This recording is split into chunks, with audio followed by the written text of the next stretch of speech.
this evening here for June 22nd, 2015.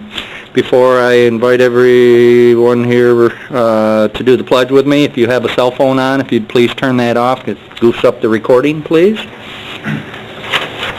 And other than that, I will start here with the pledge if everyone would join me. I pledge allegiance to the flag of the United States of America, to the republic for which it stands, one nation, under God, indivisible, with liberty and justice for all. Thank you.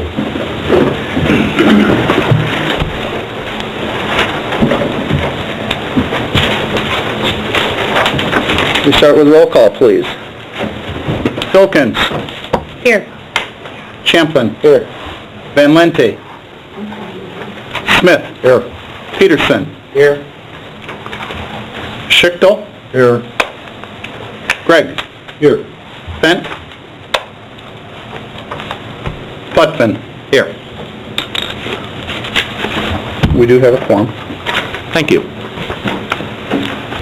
This time I'd look for an approval of this evening's agenda again for June 22nd, 2015. Will we approve it? Mr. Smith, seconded by Mr. Champlin. Gregg. Yes. Smith. Yes. Schichtel. Yes. Champlin. Yes. Van Lente. Fent. Peterson. Here. Filkins. Yes. Putvin. Yes. Thank you. At this time, I'd open the floor for any public comments. If you could kind of limit it to anything that would not be on this evening's agenda, it'd be great, because we will be covering it. Okay. Perfect. Next this evening, look for an approval here of our May 19, 2015 meeting minutes. I'll make that motion. Ms. Filkins, seconded by... I'll second it. Champlin? Fent. Filkins. Yes. Champlin. Yes. Schichtel. Yes. Smith. Yes. Peterson. Yes. Van Lente. Gregg. Yes. Putvin. Yes. Thank you, Mike. All set. Before I open public hearing, I'm going to turn it over to Mr. Wallace at this time. He'll give us a quick overview.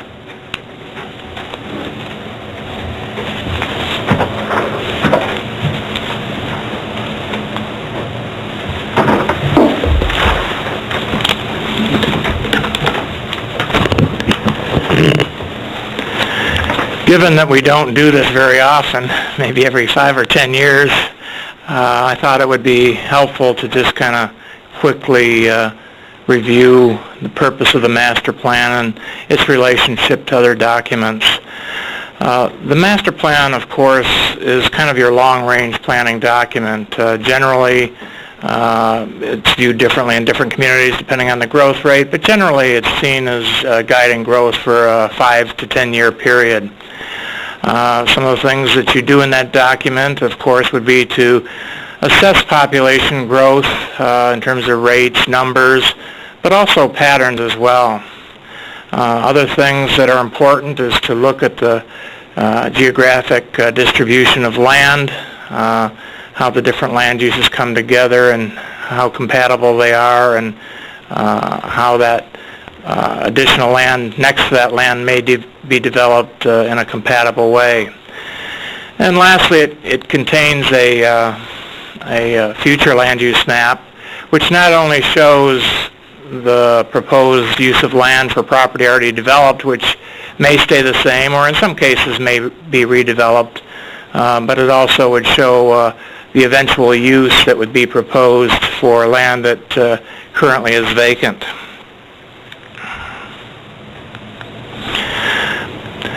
It's important, too, in the master plan that it recognize all the other plans that serve to expand upon the master plan.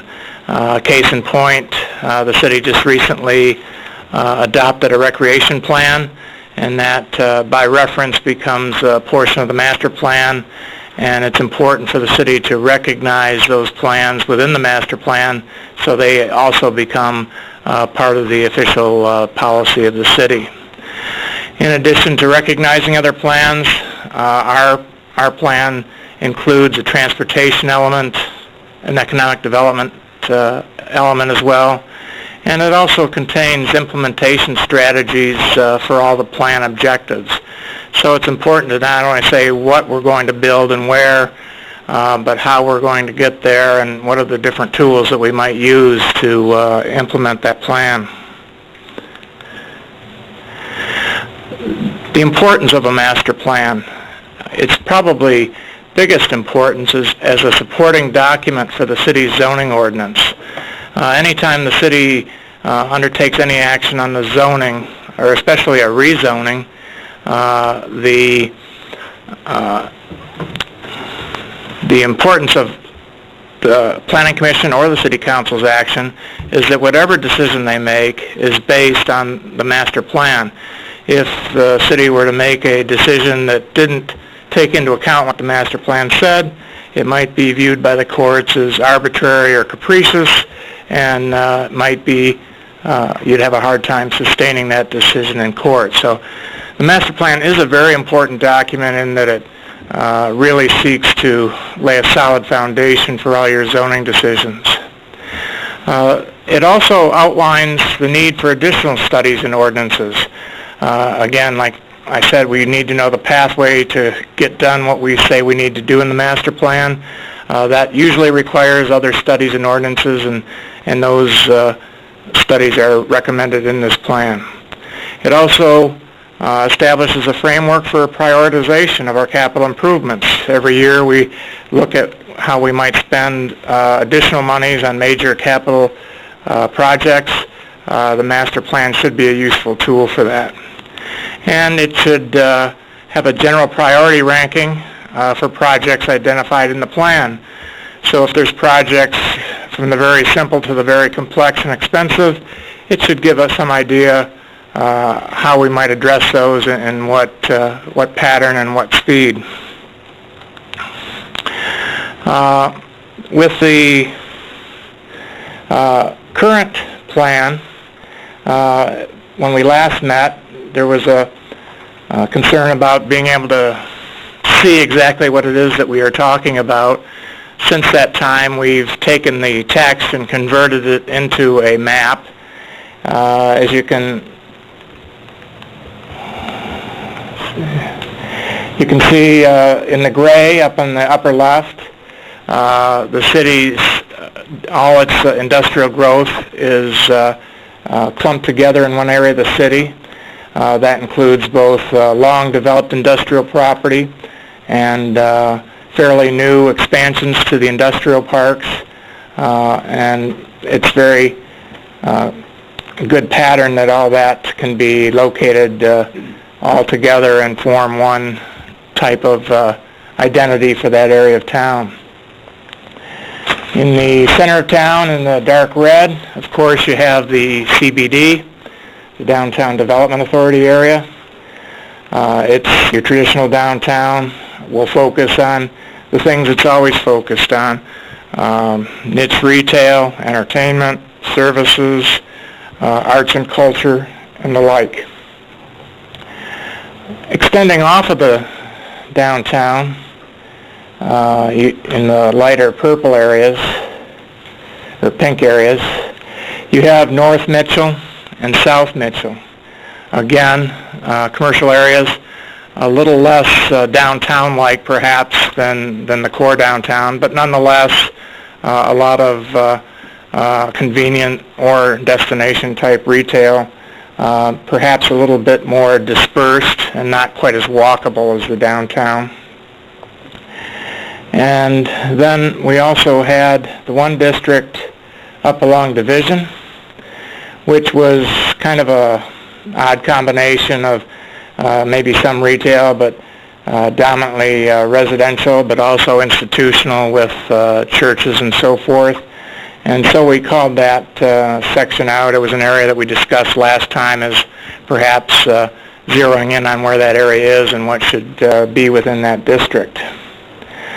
The low-density residential are the yellow areas found along the lake and also in this area around where the hospital is. Those would be primarily your single-family residential. And then in the darker colors, in the darker like bronze or red, and the lighter color in here, you have your medium and high density residential, which is made up largely of apartments, condominiums, and so forth. And then finally, two of our districts that we're calling out for a little extra discussion tonight would be the Boersma Farm site, which is found on both the east and west side of the freeway, and then the Terry D. or Cadillac Junction site, also found on M55, immediately adjacent to the freeway. I'd first like to talk a little bit about the Boersma Farm site, also called the Crosby Road site in the master plan. As mentioned, it is divided both on the west and east side of the freeway. This graphic gives you a good idea of the area of land that's needed. The Crosby Road site, while it has close proximity to M55, it does not have direct access, and hence the ultimate future of how dense those uses may be for that property may depend upon how well we look at future access connections, and that would be particularly true on the west side, where some of the streets that access it on the south side would right now are just paper streets and not real streets. So we'd have to take a good look at that as we evaluate that. On the east side, which is the side that abuts Baker College and the YMCA, I have a couple photos here. As you can see, the land is gently rolling. It's somewhat wooded, but not really densely wooded. And this type of land generally is found to be very good for residential and a number of other uses with this type of topography. There's another photo taken fairly close to the other scene that gives you an idea of the nature of the land. Now on the east side, and that's the area that we just saw the photos, what the plan calls for is possibly an office park, continuum of care housing, possibly a Baker College expansion, medium to high density residential development, and that may include market rate apartments or residential condominiums. And you could see these kind of uses working well, seeing the kind of land that is. A design could easily be developed that would work at trying to preserve some of the tree cover and also take advantage of the developable portions of the land.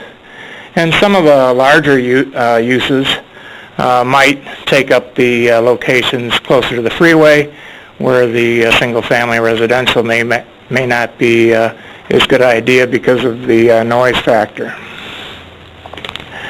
On the west side, you don't have that immediately adjacency to a large institutional use.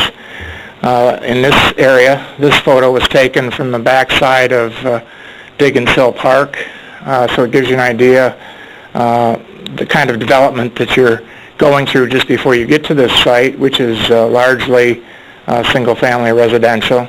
Again, largely open, not much vegetation, but could easily be developed in additional residential pattern. Coming into the property from the south side, again from that East Division corridor area, which has a lot of institutional and church uses, you see that again you could have a mixture of uses, either being single family or institutional. There's one of the churches that are in the immediate area right now. And for this side, the west side, Again, single-family residential, be very easy to do. Very little vegetation to clear, just do a nice residential design. Apartments, again, because of its proximity, maybe to, as you move closer to the freeway, that you do more intense uses. Elder care housing, residential condominiums, religious facilities and churches, and office development. And again, this is working off largely what's found in the area now and what would work well given the street system and the freeway system. The next site is the US 131 M55 interchange area. It's been called Terry D, more recently starting to be referred to as Cadillac Junction. The outline, I think it's in addition to the oranges, includes the area immediately to the east as well. The photos of the site are here. You're looking towards the freeway here, and you can see the large clump of trees. That would be vegetation that's currently on the MDOT right-of-way and would be buffering the project site from the view of the freeway, where you see the break in the trees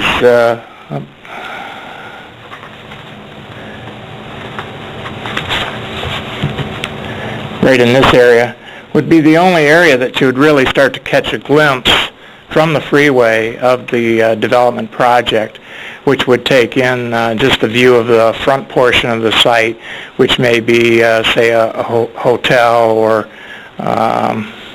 hotel facility, or possibly a restaurant facility. That's looking through more or less the center of the site, towards the south of the site. Again, you can see that it's clearly open. The current thought pattern would be a central service street that would run down pretty much the center of the site, or the commercial area of the site, servicing the retail that would be found there. And then as you look towards the east portion of the site, again you see a large wooded area. This would be the area that would be developed more in the residential theme or assisted living theme, and also serve as the buffer between the commercial portion and existing residential development to the east. The proposed uses on the east portion of the site, and this is the portion that's closest to the existing residential development, would be senior housing, assisted care housing, continuum of care facilities, attached condominiums, multiple family residential townhomes and apartments. And some of the rationale for this, of course, would be to meet housing needs that were identified in area studies, housing studies. I think it's been projected that there's a need for approximately 1,000 renter-occupied units over the next 5 years, or approximately 200 units per year. And it's very compatible with the wooded condition of the site, providing a buffer transition area for the residential development on the east from the commercial development that would be on the west. And even with the residential development that would be developed in that area, it'd be relatively low density, so you would see a large retention of wooded areas in that section. On the west portion of the site, what is proposed is retail. In the plan it's referred to as mega stores. It's also been referred to as big to mid-box stores, lodging and resort facilities, regional entertainment, restaurants, automotive service centers, and auto-related recreational fueling. This would not include, say, a truck stop, which is more large-scale in nature and focused more for a large servicing of a trucking operation. And also office uses. And although the office uses that would be totally acceptable and permissible, they would probably be seen as subordinate to either the planned residential or commercial uses. Again, some of the rationale behind some of the thinking here is that the planned commercial development for the site will serve a large trading area and be largely auto-dependent. Traditionally, the downtown is seen mostly as compact and walkable, and while it might attract from a fairly large region as a destination center, it also attracts people locally, which walks to the various establishments. With this development, you would have some ability, of course, to walk or bike from local development to the community, but the larger portion of the clientele into this development would be coming from a broader geographic area. This development would improve the range, availability, and accessibility of consumer goods to the city and the surrounding area. It was interesting, the city held a focus group with women from the area. I think there was about maybe 30 women who attended, and they said, well, if you had an afternoon to go shopping, where would you go? What would you do? And the largest percentage said they would head off to Traverse City, and I think the second largest group said they would jump online and do online retailing. So we're certainly not meeting all of the commercial needs currently within the immediate area. This development would also reinforce the city's identity. Of course, we would expect a quality development that would also reflect on the quality we've tried to build in the city, within the city's downtown. It would expand employment, increase spendable income, create synergistic opportunity for further development both within Cadillac and the county in general, and it would increase customer base for all Cadillac area businesses. As Howard Cohn mentioned when he was here, he said, I think he was here on St. Patrick's Day, and he said, you know, if I wanted to go out and get a green beer tonight, I wouldn't go to the chain restaurant out by my hotel. I would head downtown to the pub. And so there's going to be times when the people closest to this development want to use this type of development, and there'll be times when they would rather prefer to travel into town and use what's available in the downtown area. I also, because there's a lot of concern, what's been the history, what's the pattern, what can we expect, how do we understand this project, I wanted to make sure that you had at least some idea of what the area interchanges looked like, so that you'd have some way to put it in perspective with this project. So I looked at 5 interchanges, and you can see those identified right here, and I'll just quickly go through this. This is the one furthest to the south. It's Tustin. Very little development at all at the interchange. You see just a large propane tank, and looks like maybe some park and ride parking at this location, probably the least of the interchange development. When we get up to exit 176, which is at 115 and 55, you have mobile home dealership, some billboards, and I think behind the mobile home dealership you see a fueling station and so forth. Again, very little in the way of landscaping, buffering, tree-lined streets, that type of thing. Just pretty much open development to what's been produced there and built there. Probably one of the nicer interchanges is actually the Mitchell Street interchange, and although it's not built out right to the off-ramps, as you start to enter the city, you see some attempt to do a little bit of landscaping.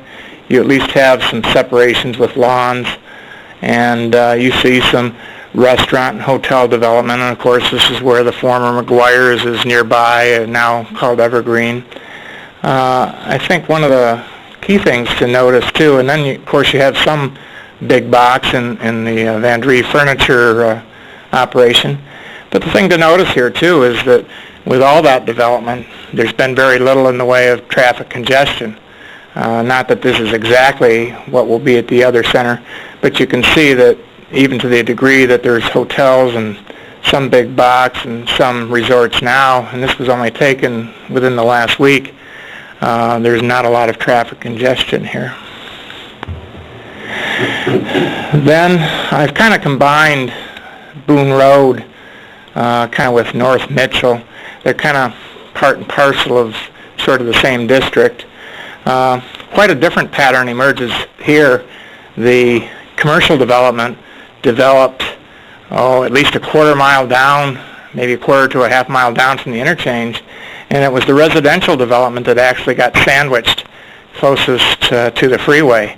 And so it was freeway, residential development, and then the commercial development. So ideally you would not want to do it that way, but that's what happened. You can see here, while there's some attempt to do some separation with lawn areas, again, very little in the way of landscaping or buffering, immediate open quality to the parking lots, the large asphalt parking lots and the stores. Again, the separation is good. It would be nicer if there were some buffer landscaping material added into this area. And then some of the commercial development that took off from the north side of the city going towards the larger box stores on Boone Road. Again, you can see in this case absolutely no separation in terms of a buffering between the sidewalk area and the parking lots and the retail areas. Also not designed to be walkable. The curb cuts don't provide for dud downs, so it's not that accessible. And so it pretty much developed in a very intense way without use of a lot of modern zoning techniques to build a better quality development along this area. And then that brings us to what would be proposed here. And I think probably the biggest difference, by being served so close to the off-ramps in a center spine service road and not running down M55, the traffic that's on M55 will not have to deal with a mile-long corridor of frequent curb cuts and access. There will be just that one busier access point to M55. Chances are it would probably be signalized when warrants require that to be done so. And I think the other beautiful part about this project is just the natural way that the land seems suited to buffer the entire development. You can see on the right side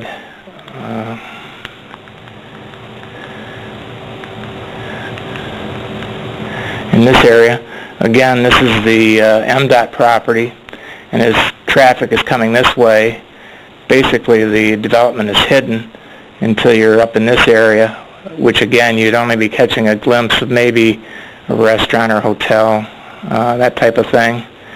And traveling along M55, again, some level of tree buffering along M55, and not only along the perimeter, but also included within the site. You see a fair amount of landscaping continuing through the development site. So very much a different animal than what you're seeing in other area interchanges, and certainly than what you've seen out at the Boone Road area. And there's another view looking along M55 back towards the freeway. The other thing that's come up in my research, looking at the master plan, and in particular this property, is there was some concern for downtown. And of course, I went back and reviewed Howard Cohn's presentation done in this very room, and looked at the things he was saying and some of the other research that was done. And with downtowns, the market is predominantly local, might have some regional attraction, but it's going to be dominated by local attraction. Downtown is comprised mostly of independent businesses. I like what Howard said. He says you have a lot of neat and different, and you can have more neat and different. And you compare that perhaps with what would happen at the interchange, which would probably be called more nice, but all the same. The downtown is comprised of smaller footprint retail shops, restaurants, entertainment, services. Really, downtown started to evolve probably in the 60s and 70s with the advent of so many cities losing their department stores. I know Cadillac wasn't big enough to probably have such stores, but nationwide that was certainly the case. But even for those that didn't have department stores, there was a need to totally refocus downtowns and switch to niche retail, go heavy on restaurants, pubs, certainly trying to drive up residential entertainment. Those are the things, even today, that most downtowns of this size would be pushing across the country. And downtown is designed to be compact and walkable. The Cadillac Junction site, you're going to see some demand, obviously, for local. Even if some of the mid or larger boxes would be serving a local population, but certainly you would see a much bigger draw on the regional market. It would serve to provide opportunity for larger footprint retail, and essentially these are retail establishments that really couldn't locate downtown. You have a very shallow depth off of Mitchell Street that you could try to bring in new retail through redevelopment or so forth, and with the parking need, wouldn't really be suitable for many of the things that are trying to be accomplished in this development. This Cadillac Junction would be more likely to attract chains, not the independent business people. Not that it couldn't, but it's generally not done so. And while it would be somewhat walkable in that there would be some pathways, generally much of the market that would be coming here would be of an auto nature. Planning benefits. It creates an opportunity to provide for a growing customer base and reduces the amount of sales leakage. I think Howard identified some phenomenal amount of supportable retail square footage that the Cadillac market supports, and much of that market is not within the immediate Cadillac area, but is exported to, say, Traverse City or maybe Grand Rapids or maybe even Big Rapids. The proposed site is uniquely positioned close to an urban population, so it doesn't promote urban sprawl in the sense that it pops 5 miles outside of the city and starts a new population center. But it's still convenient to a larger rural retail base by its freeway access. There would be reduced traffic impacts. Being so close to the freeway and the money that the state has invested in the freeway around the city, the amount of roads that would receive wear and tear would be minimalized because of that short distance, because of the amount of people using the facility coming directly from the freeway. And also it would dramatically reduce traffic congestion on large portions of M55, because people would not, people traveling from the north or south would not be having to travel longer distances on M55. The site has an abundance of natural features, predominantly on its fringes, which serves as a buffer area and a transition area for residential development. And the project is identified in the presentation to the City Council, recently identified in detail what the tax ramifications were, not only for the City of Cadillac, but for all the various other taxing agencies that would be sharing in that additional tax base. Just kind of a final graphic to wrap it up. Kind of shows you the idea of sales leakage.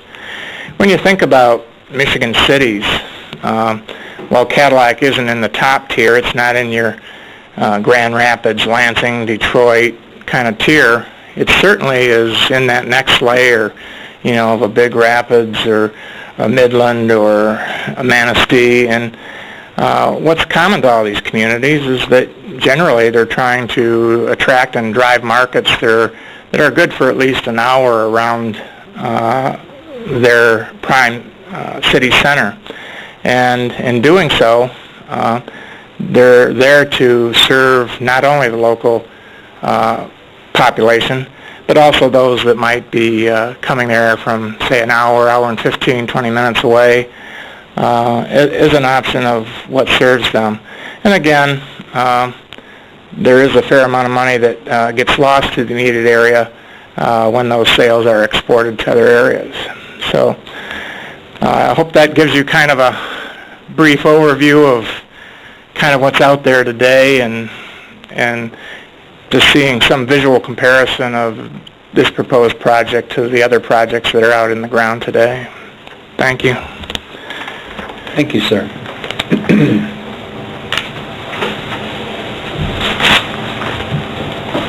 Before I open the public hearing, does anybody have any questions for John on what he reviewed? Okay. At this stage, we can go ahead and open the public hearing here pertaining to the discussion on the master plan. Anyone wishing to speak, please come forward, state your name and an address, please, at our great podium. Anytime. Anyone's comfortable. Hi, George. Hi, folks. I think I'm supposed to sign this. Sure.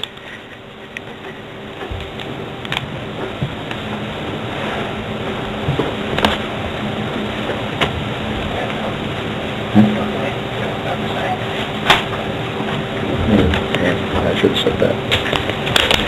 I really don't know where to start. Good evening. Good evening, yes. It's a good place to start. You know, I knew there was going to be a public hearing on the 2015 master plan. I didn't realize you folks were going to be subjected to a public relations promotion of Cadillac Junction. I guess I would remind you that back when we developed the master plan, and the city of Cadillac's master plan was based on the county master plan, and so was the Herring Township master plan. 75 of us got together along with the MSU extension and developed the plan, which has held up very well, and it's been a good plan. No matter how you look at it, out there at the Terry D property, it's spot zoning. There's no commercial business out there at this point. Is there a reason to put one there? I don't think so.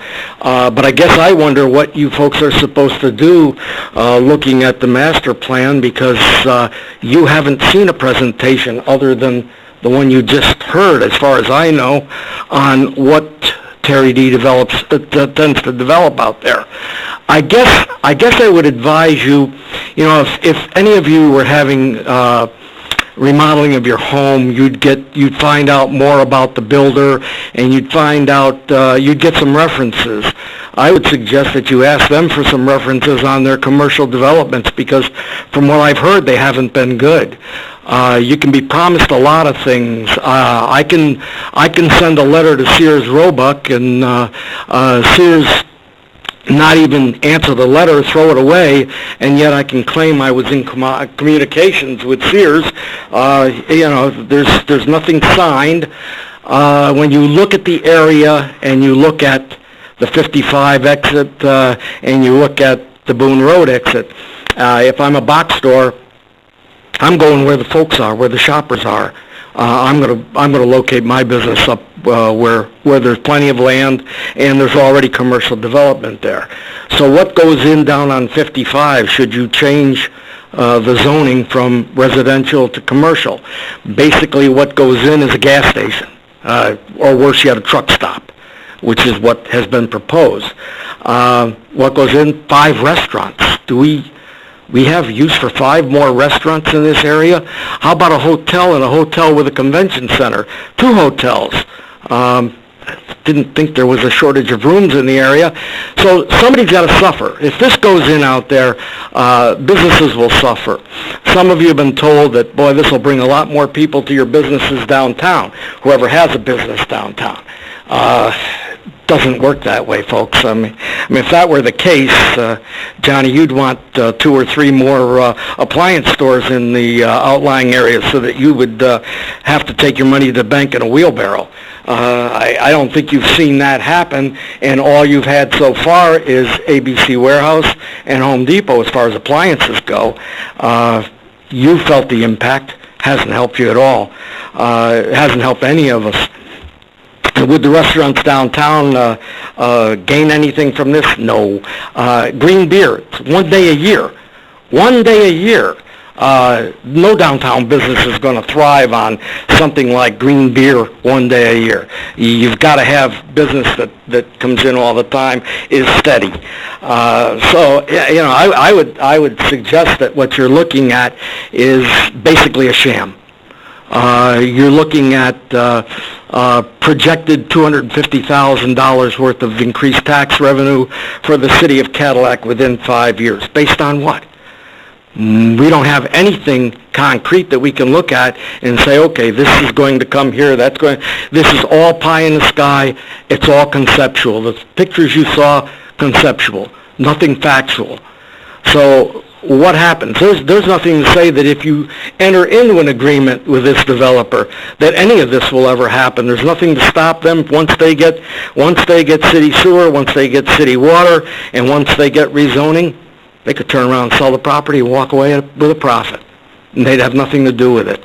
So you've got to look at that. The master plan was designed to keep the community growing and keep it looking good, looking beautiful. The Greenbelt and the M55 corridor, there were promises made from the days when the master plan was started that would remain a Greenbelt. It's unique. There doesn't have to be propane tanks, box stores, gas stations at every interchange. And there's no rule that says that. We have something unique, but I would urge that you keep it unique. So I guess that's all I have to say at this point. Thank you. Thank you.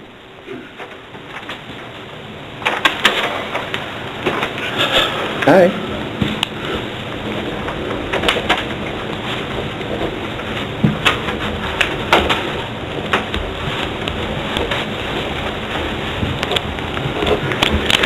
Good evening, I'm Mike Deming. I live at 6561 Crosby Road. I tend to agree wholeheartedly with what George has just said. When I drive up and down Mitchell Street and look to the left and look to the right, from one end to the other, I can count there's probably 100,000 square feet of empty store space. We have no commitment from anyone out there other than pie in the sky estimates of 1,000 people to be employed.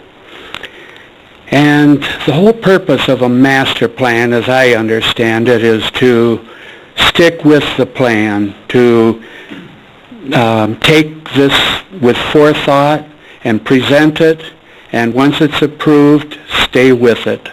And I hope that's what you'll do. You know, there are uses for the Terry D property. I think residential comes to mind along with the other. And it is a beautiful area in that green corridor. And I just hope that you'll consider what the real impact will be in the long-term process of planning. Thank you. Thank you, Mike.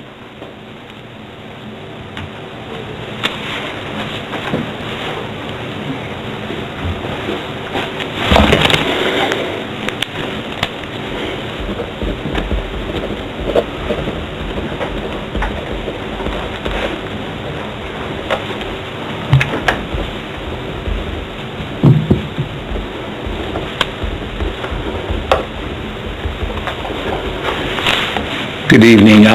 My name's Jim Vanderlaan. I'm from Terry D. LLC.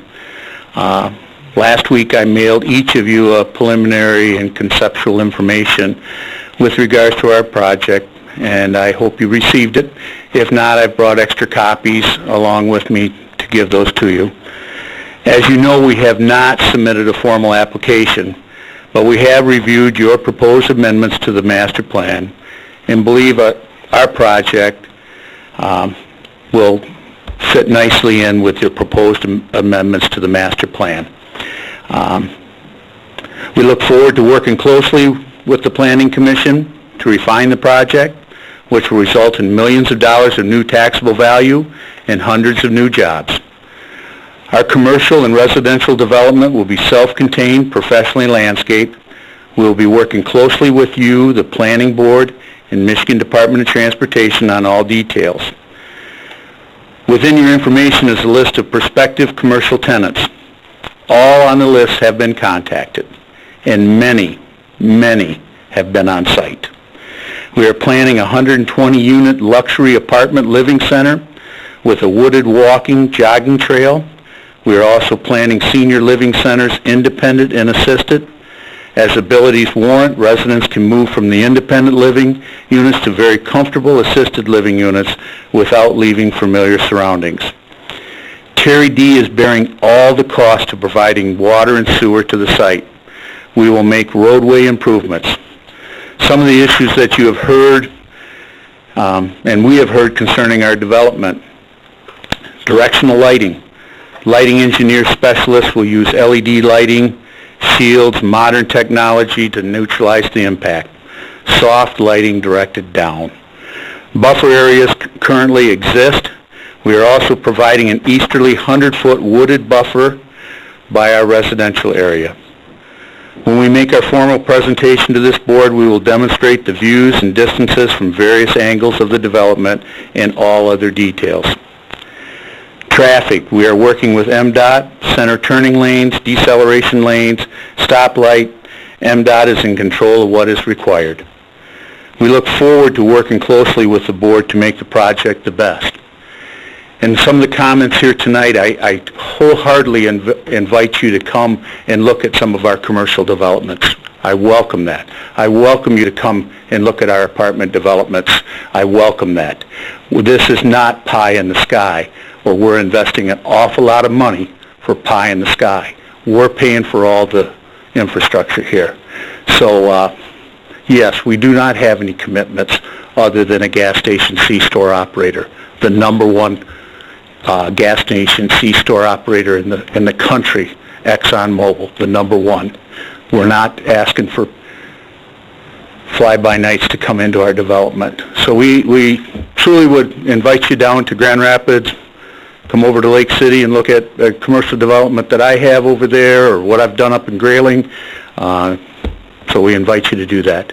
But we thank you for your time and consideration, and we look forward to working with you. Thank you.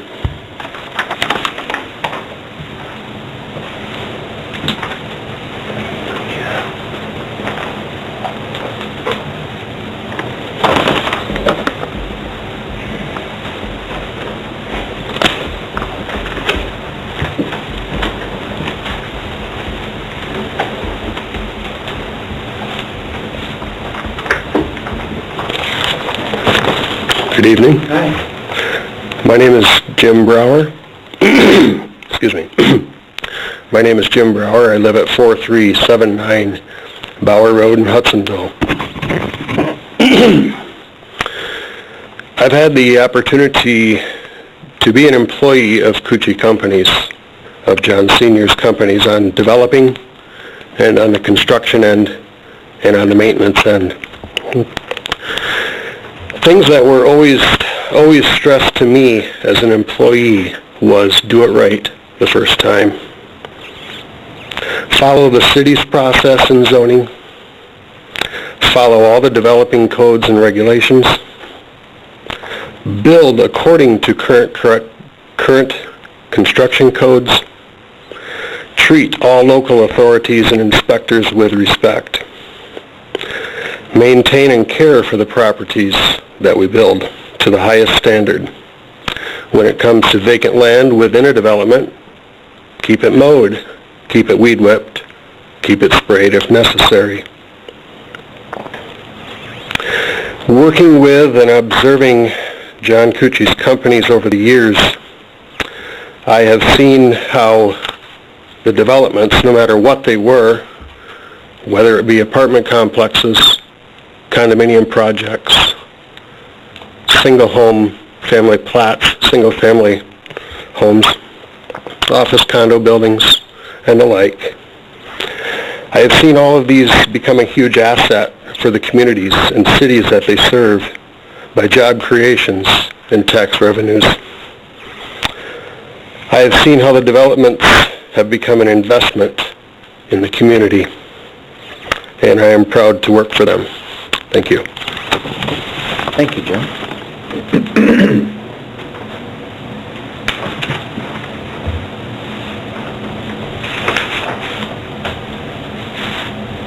Any other comments from anyone in the audience this evening? Okay. At this time, I'll go ahead and close public hearing then, so the board can discuss here all the comments that were made this evening. I thank you all for your comments. Appreciate everyone for coming. So at this time, anybody have any questions for any of the gentlemen here? Mr. Wallace? I guess I'm a little confused myself on if, based on some of the recommendations, do we have to go by that? Can we keep things kind of where they were until proposals come to us? So I guess I'm looking for a little guidance over there.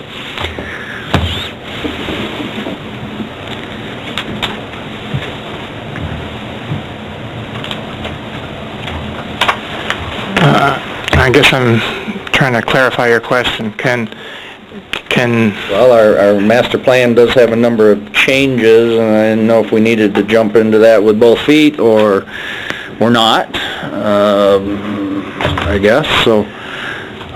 Oh, in terms of the maps that were created and so forth, I think that was more of an attempt to just clarify what we probably tried to portray verbally, but not in graphic form. So, yes, it would be appropriate if there's concerns about the map product or the map designations of any particular parcel. Now would be the time to maybe bring that up, especially given that the likely course would be that hopefully that there would be a vote on the master plan at the next meeting. So if there were any issues that you wanted to raise or work on right now, hopefully we could spend some time in the next week or two to respond to those and get it in a form that you would feel comfortable with,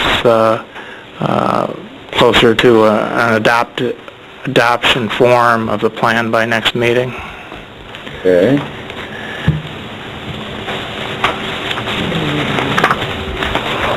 If I interpreted this right, and I don't know, I guess I'll look for some other board member comments, of part of your presentation were changes that are in our master plan, correct? Part of your presentation has already been woven into the master plan. Well, I prepared my presentation from the master plan. There were no changes in my presentation that weren't already in the plan that you've been looking at for the last 2 months.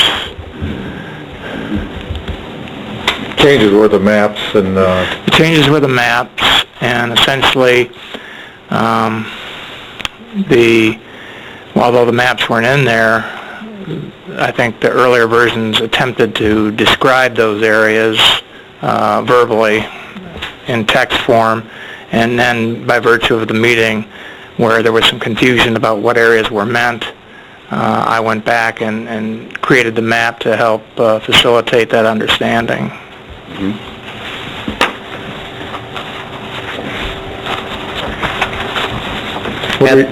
Go ahead. What do we do about the historical area in town? There's actually a nice map. Was there? I couldn't find it. I didn't get it. Yeah. We added the current historic districts, and we added probably another 3 or 4 sentences to expand upon that. But the level of detail in developing a historic preservation plan is so detailed. I view it as kind of like the recreation plan, that the best thing that could be done, rather than get into extreme detail in the historic preservation plan, would be to say that through the master plan, that the master plan supports any of the historic district planning or any of the historic preservation goals and objectives. And I think we added some general language that in terms of things that we would do with public money downtown or whatever, certainly that we would be having a historic sensitivity to maintaining buildings within the value that they hold as historic entities, and not be quick to just take something down or change it in a way that wasn't in keeping with the building's original design or integrity. That went under the supplementary implementation plan. Yes. I really appreciate the map that you put together, and I think when someone from the general public is looking at this, it's a much better way to present it to them. So if Thank there's you. a question, they can look at it. Question since you're on that. Just a question. Should historic be listed, or would that be hard to pepper that in with a color? I mean, just a question. Well, that's a good question, Right. right? In our legend Because I here, didn't there's see nothing it there. here on the big map. Right. The separate map that you did showing the historic district is very nice, but on this big overall plan, what John is saying is it isn't listed as one of these here in the ledger on this map. So The reason for that is the map is intended to be future land use, and so the use of that property, even though historic, would be residential. So that's why the designation. Now we've gone the extra step to identify those areas in their own separate maps so that everyone would know exactly what areas we're talking about in terms of supporting the preservations in those district areas. John, looking at the map, the Crosby Road M55 intersection there, I noticed we've kind of got that, some residential, low-density sandwiched in between the M55 corridor and the proposed commercial for Terry D. That's a fairly high-traffic corner. The jail's going to be there. Yeah, I think there may be better uses for that than to try and designate that immediate intersection area as low-density residential. Yeah, I think that's probably something that warrants another look. I think it was probably based off of historic zoning for that area. But I think you're correct that it might require a further review to see if there was a better scenario there. And we should also check out the condition of the properties that are there and see if they're such that redevelopment might occur in the near future, that type of thing. But if you wanted to highlight an area that you want us to look at, I'd be happy to report back, maybe even before the next meeting, of my findings on that area. Yeah, if you look at what you're defining as the M55 corridor and the Terry D, the purple ports there, on the map. Yeah, kind of this area right in here. Okay. We have some That yellow yeah, in this and color there's some right here? existing houses, but I Okay. mean, this immediate area Okay. seems like it would be... Yeah, nobody's going to put a house right there. No, and these houses will probably eventually be gone. Yeah, Area that I will definitely take another look and do an on-site visit, and I'll come back with a recommendation for that area. I guess the other part of me, the way their layout is, we have the residential proposed to be installed on the east side of the property. So now we're going to have a double zone issue because of that? Because on this property, we're doing residential and commercial. Well, there's options. We can create a special zoning district, which could be comprised of mixed use, with those mixed uses designated within the one district. So it doesn't need to be multi-district. The same way as if we did it as a planned unit development, it would only be as one planned unit development, even though it might be mixed use. But you would allocate what part of the sites were being developed in which uses. So I think whether we do it as a district, it would be a newly created district, or whether we did it as a PUD, I think the end result would be the same, that we would be designating the appropriate uses for the appropriate areas, but it would all be within one district. Word that. 'Cause technically, right now, they could start with the facility for the housing with no changes, right? Because it's owned that right this second. No, I think right now, when it came into the city, it had to go into the lowest, I think it had to go into single family. Single family, okay. Right. So, I mean, I think they could do that, but I think that's going against, I think, their own planning. I mean, they're here, they could respond themselves, but, I guess that's the way the state law is written, that when a property comes into another unit, that it always goes into the lowest density district you can put it in. And that anybody who found themselves in that situation could choose to try to build that way.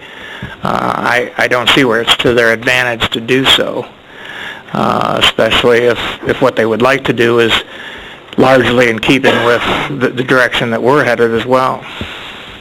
And again, there could be some tweaking. These general concept plans, they set the tone for the general type of development that will happen, but you really get down into the very detail-oriented approach when you get into the zoning language. You start to, spell out exactly what can be done there, and how it's to be designed, and how dense it can be, and all those types of things. It's really the ordinance that eventually creates the ultimate sense of order and abilities to do precise things.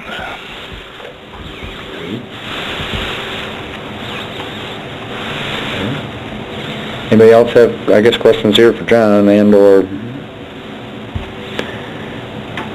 for the folks doing the project? Well, we're not really discussing much of the project tonight. We're just discussing the master plan, which is this part of.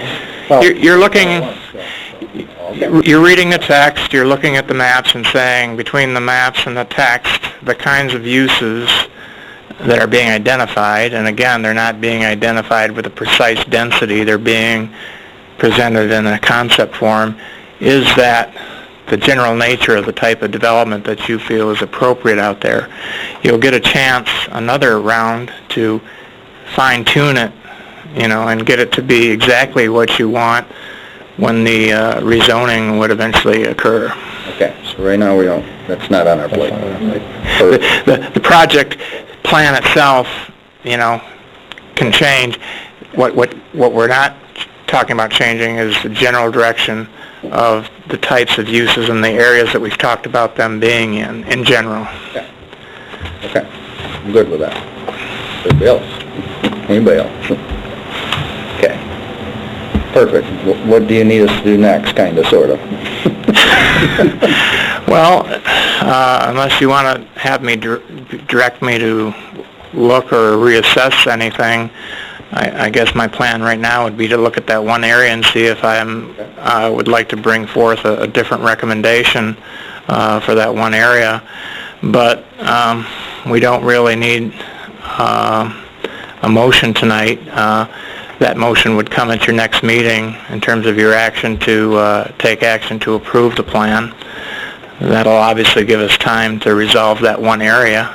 And frankly, if you come back next meeting and there's another little area, I mean, want you to be happy with what we're doing. So if anything occurs to anybody even before then, and you want to submit something to me, let me take a look at it, and I can come back at the next meeting and hopefully have all those issues carefully evaluated.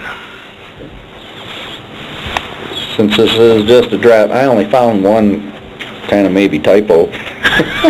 So I did review this. Do you want that now or after the meeting, sir? Well, you can read it. You can. It's being recorded. You can tell us the page and where it is, and we'll find it. Page 3, the last paragraph on the US 131 BR. I'm thinking it should have been worded as it goes, just before that paragraph ends, about to preserve the roadway's capacity and reduce the frequency and severity of crashed. I think they meant that to say maybe crashes while maintaining reasonable access to land use. I know it's silly, but I read this thing. That's good. On Father's Day. All right, we'll review that section. Thank you. Other than that, everything flowed nicely, and thank you. Thank you. So at this time, we can table this, so to say? Or... Well, you've closed the public hearing, so... I did that. So you're all set. You can just move on to the next order of business. Does anyone have any questions for us? So I move off this, which I'm probably not supposed to do, I'd like to make a comment. Go ahead, Joe. I feel that this is one of the most important issues that's come before the planning board since I've been on it. And I think we need to really give it due consideration. My heart goes out to the people that live in Cadillac East, but this project is bigger than Cadillac East. It's bigger than Cadillac. It's bigger than Herring Township. It's bigger than Clam Lake Township. It's bigger than the northwestern part of Michigan, and it's going to have ripple effects all over the state. It's going to make a decision whether the people traveling from southwestern Michigan want to take 131 route to go on vacation to the UP, or they want to go up another route. And I'd just like to say I like the idea of having hotels that can host major conventions. I think back 30 years ago, I've been active in the state X-ray Society organization for 40 years. I'm retired now, obviously, but I remember approximately 30 years ago, I suggested they hold their annual convention in Cadillac, and they gladly sent a committee to check it out. They reported back to me, Cadillac is a beautiful city, beautiful geographical area. Have a meeting in early October would be just wonderful. They said there's no facility in Cadillac that's big enough to handle our needs. And 30 years have passed with, I believe the word seepage of retail business. How many conventions could have been seated and hosted in Cadillac in the last 50 years if there had been adequate facilities to do it? I think we really have to consider everything, and I'm not one to say, yeah, let's do it, but I think we need to really consider it. Agreed. And we have to give it a lot of consideration. Thank you. Thank you. Okay. Perfect. Other than that, we'll move along. New business, we don't have anything. Old business, update on master plan review process. John, sir? You're right there. I got another disc.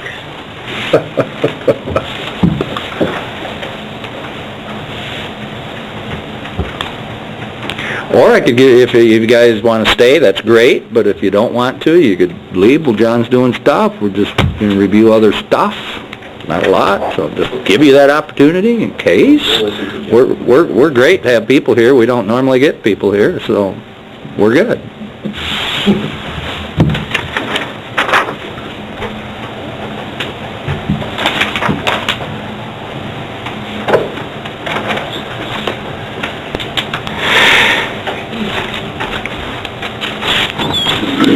The update is rather simple. Obviously, the goal would be to come back to your next meeting and seek a motion to approve with a recommendation for the council to approve the master plan, given that we can resolve any of the final editing changes. We have about another maybe 2 weeks that we're waiting to see if any other input comes in from the outside agencies, County Planning Commission and so forth, and that's why the vote isn't happening this evening. But I will bring any comments. To date, I haven't received any comments, but I will bring any comments from the outside agencies, bring them to your attention, even in advance of that meeting, if they come in a timely manner to do so. But we're trying to carefully follow the statutory process. So if things go well, there would be a motion at your next meeting, and then it would go on to the city council at their next meeting. So probably early August, it should be back at the city council's on their agenda, and then it would be up to them whether they felt there was any need for any further public input, or whether they felt it was the right time to take a final vote on the master plan. Okay. But that's essentially it. Great. We can do that.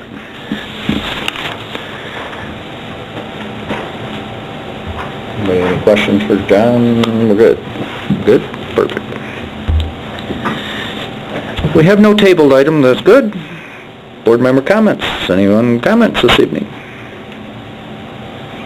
Everybody's been very quiet and listening tonight, so.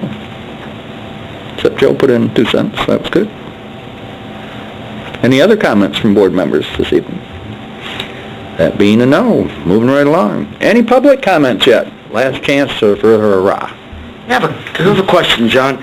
At some point, this is a public hearing on the master plan. At some point, when rezoning comes into effect and that, there has to be public notification to the surrounding property owners. And I'm just wondering, at what point does that occur?